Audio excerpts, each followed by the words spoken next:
Welcome to Share Talk, the only podcast where investors come first. Hello and welcome to Share Talk. Today I am joined by Louis Coetzee, who is the Executive Chairman of Katoro Gold. Thank you very much for joining us today, Louis. Thank you very much. It's been an excellent start to the year for Katoro Gold, the highlight of which appears to have been your recently announced JV with Blyvoor. Can you tell us a little bit more about this? Yes, of course. I mean, as we've said in the past already and in the announcements that's gone out, this is one of the best opportunities that we've seen in a long time, and probably one of the best opportunities that a company can wish for. If you look at the shall I say, the vitals of the project, it's all there. It's a project that's already fully permitted.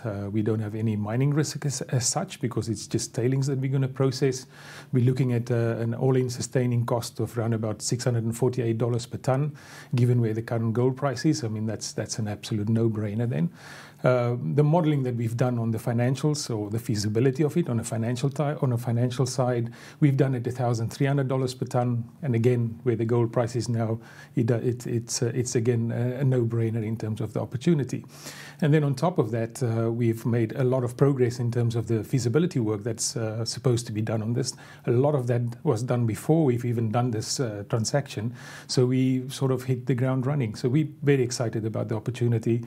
It ticks all the boxes, and we hope to see it in production very soon. Well, it sounds like a great deal for Katoro. And can you tell us about your JV manager, Graham Briggs?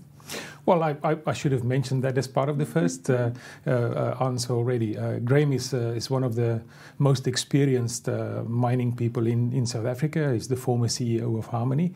And as we all know, Harmony was an operation that specialized in lower grade operations. And Graham was at the helm of that in a time of the global financial crisis, managed to keep it on even keel and actually did really well. So we are very, very pleased to have him on board in terms of his commercial experience, his technical experience, his all-round experience in operations like this. So this is definitely a huge asset for us. Great new addition to the team then. Exactly right. And when do you think you'll be able to commence production on this?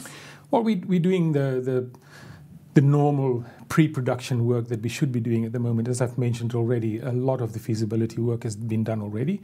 We're now in the process of compiling all of this into a definitive feasibility study, which we believe will not take us too long. In fact, we think it will be done very quickly.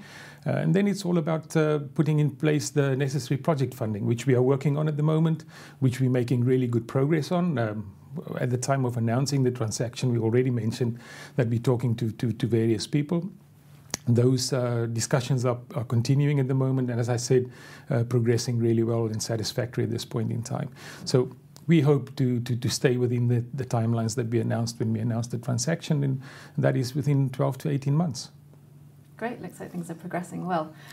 Finally, Louis, can you tell us a little bit more about Katoro's Haneti project? Yeah, well, I mean, the transaction, this Blyvoor transaction is overshadowing everything, but at this point in time, we should keep in mind that Katoro is not a one-project company. We still have the gold assets in Lake Victoria, and then we have the Haneti nickel prospect in Tanzania, which we've all along said we believe has got the potential to be a world-class deposit. As we've stated so many times in the past already, we've seen from the exploration work we've done there, nickel values of up to 13% nickel, both potential in sulfide and in laterite.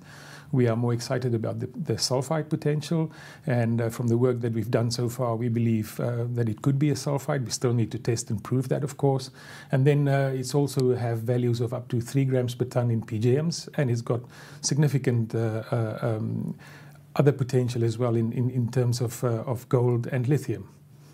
Great. Well, lots of projects on the go, and sounds like 2020 has already been a great year for you. Indeed. We've started on a very high note, and we hope to continue that. Thank you very much for joining us today, Louis. That's all we've got time for. Thank you for having me. And thank you also for joining us on Share Talk. We'll be back with more news and more company interviews very soon.